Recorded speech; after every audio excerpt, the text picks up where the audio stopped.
बिस्मिल्लाहिर्रहमानिर्रहीम। सब तारीफ़ें खुदाए बुज़ुर्ग बरतर के नाम जो तमाम जहानों का पालने वाला है। दुरूद लामहदूद आक़ाए दो जहां की ज़ात पर और आपकी आल पर। अस्सलामु अलैकुम वरहमतुल्लाह। अज़ीज़ान ईमान, आइए जानते हैं कि मेरे और आपके नबी करीम सल्लल्लाहु अलैहि वसल्लम माह रमज़ान मुबारक को किस ज़ौक़ और शौक़ से गुजारा करते थे।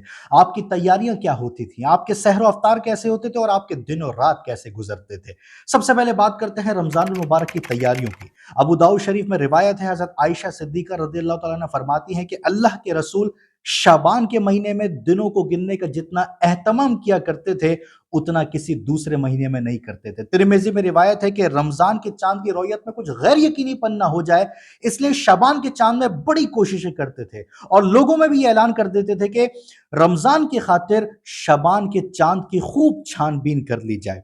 रमजान के इस्तकबाल और उसकी आमद की खुशी के इजहार में आप शबान में कसरत से रोजे रखा करते थे। बुखारी और मुस्लिम दोनों में रिवायत है, हजरत आयशा रज़ियल्लाहु तआला अन्हा फरमाती है कि रमजान के अलावा मैंने अल्लाह के रसूल को शबान के महीने के अलावा किसी दूसरे महीने में इतने कसरत से रोजे रखते हुए नहीं देखा। इब्ने अब्बास रज़ियल्लाहु तआला अन्हु से रिवायत है कि रमजान की आमद की खुशी के मौके पर आप हर कैदी को रिहा कर देते और हर साइल को अपने जूद और करम से नवाजते थे। एंड ऑफ शबान के अंदर, और यह आता है रिवायतों में कि शबान की आखिरी रात में आप अपने साथियों को जमा करते और रमजान मुबारक की अहमियत और खुसूसियात और फजीलत पर खुतबे इरशाद फरमाते थे। एक खुतबे में आपने इरशाद फरमाया कि एक ऐलान करने वाला ऐलान करता है कि ए भलाई के चाहने वाले आगे बढ़ और ए बुराई के चाहने वाले बाज आ जा, और अल्लाह के नजदीक जहन्नुम से रिहाई पाने वाले बहुत सारे लोग हैं और ये सिलसिला रमजान की आखिरी रात तक चलता रहेगा।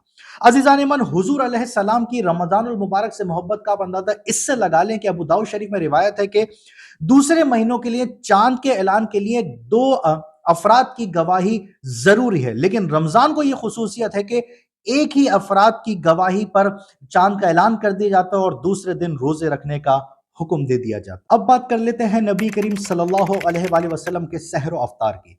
रमजानुल मुबारक में रोजे की इब्तिदा आप सहरी से किया करते थे और उसकी तरगीब भी देते थे। बुखारी और मुस्लिम दोनों में रिवायत है कि सहरी किया करो क्योंकि सहरी में बरकत है।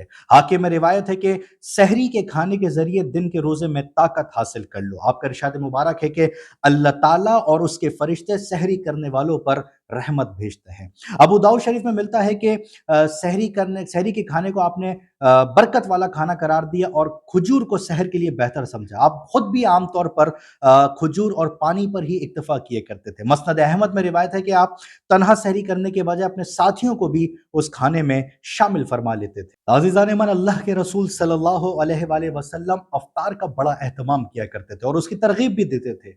बुखारी और मुस्लिम दोनों में रिवायत है कि गुरूब आफ्ताब के बाद रोजा खोलने में ताखीर ना कीजिए और आप कहते थे कि जब तक लोग रोजा खोलने में जल्दी करते रहेंगे खैर पर लेंगे, लेकिन सूरज के गुरूब होने के बाद, उससे पहले नहीं।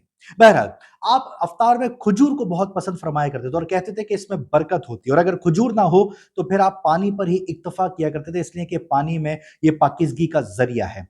अफ्तार के वक्त दो दुआएं आप पढ़ा करते थे जो रिवायतों में मिलती है। एक अल्लाहुम्मा लका सुम्तु व अला रिज़्क़िका अफ़्तरतु, और दूसरी दुआ ज़हबज़ ज़माउ व तल्लतिल उरूक़ व सबतुल अज्रु इंशाअल्लाह। प्यास बुझ गई, रगे तर हो गई और अल्लाह ने चाहा तो अजर मिल गया।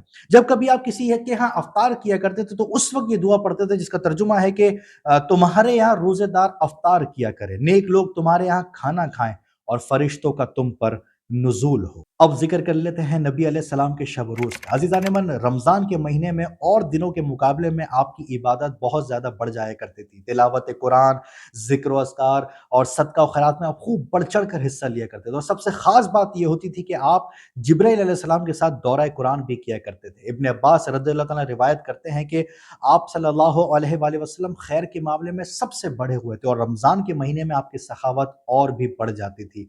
रमज़ान मुबारक में हर रात आपकी जिब्राइल अलैहिस्सलाम से मुलाकात हुआ करती थी और आप अलैहिस्सलाम जिब्राइल अलैहिस्सलाम को कुरान सुनाया करते थे। इसके साथ साथ आप रोजे की हिफाजत के मामले में बड़ी फिक्र करते थे और इसी मकसद के लिए तमाम रोजेदारों को बेहुदा बातों, फहाशी, गालम गलौज, झूठ, लड़ाई झगड़े से हत्तुल इम्कान दूर रहने की तरगीब देते थे। बुखारी में रिवायत है कि जो कोई दरोगोई से बाज नहीं रहता तो अल्लाह ताला को उसके भूखे रहने की कोई जरूरत नहीं है। एक मौके पर आपने इरशाद फरमाया कि रोजा ढाल है, जब तक कि उसको توڑ نہ دیا جائے۔ حاکم میں روایت ہے کہ آپ نے ارشاد فرمایا کہ کتنے روزے دار ایسے ہیں کہ جن کو ان کے روزے کے بدلے سوائے بھوکا رہنے کے کوئی فائدہ نہیں، اور کتنے رات میں قیام کرنے والے ایسے ہیں کہ جن کو رات میں قیام کرنے میں سوائے رات جاگنے کے اور کوئی فائدہ نہیں۔ ابو داؤد میں روایت ہے جس کا مفہوم ہے کہ جب کبھی روزہ بھاری پڑ جاتا تو اپنے سر پر پانی بہا لیا کرتے تھے، یعنی روزے کی حالت میں غسل وغیرہ بھی کیا کرتے تھے۔ رمضان المبارک کی راتوں کو آپ علیہ السلام غنیمت سمجھتے تھے اور اس کا اکثر حصہ قیام اللیل میں گزارتے تھے، اور اس کو دوسروں کو اس کی ترغیب بھی دیا کرتے تھے، جیسے کہ روایت ہے کہ اللہ کے نبی کریم صلی اللہ علیہ وآلہ وسلم نے فرمایا کہ جو شخص ایمان اور احتساب کی حالت میں کھڑا رہا، یعنی نماز پڑھتا رہا، تو اس کے پچھلے تمام گناہ بخش دیے گئے۔ حضور علیہ السلام ابتدائی 20 راتوں میں آرام بھی فرمایا کرتے، جیسے کہ روایت ہے کہ حضرت عائشہ رضی اللہ عنہا فرماتی ہیں کہ آپ علیہ السلام ابتدائی 20 راتوں میں آرام بھی فرماتے اور نماز بھی پڑھتے، لیکن جب آخری عشرہ آتا تو آپ کی عبادت بڑھ جاتی تھی اور آپ کمر کس لیتے تھے۔ بخاری و مسلم دونوں میں روایت ہے کہ جب آخری عشرہ شروع ہوتا تو آپ کمر کس لیتے اور ساری رات جاگتے اور اپنے گھر والوں کو بھی جگاتے تھے۔ عزیزان من، یہ تھے حضور علیہ السلام کے معمولات جو آپ رمضان المبارک میں انتہائی ذوق اور شوق کے ساتھ پورے کیا کرتے تھے۔ پروردگار سے دعا ہے کہ خدا ہماری بھی توفیقات میں اضافہ فرمائے اور یہ رمضان المبارک ہمیں نبی کی سنت کے مطابق گزارنے کی توفیق عطا فرمائے۔ آمین۔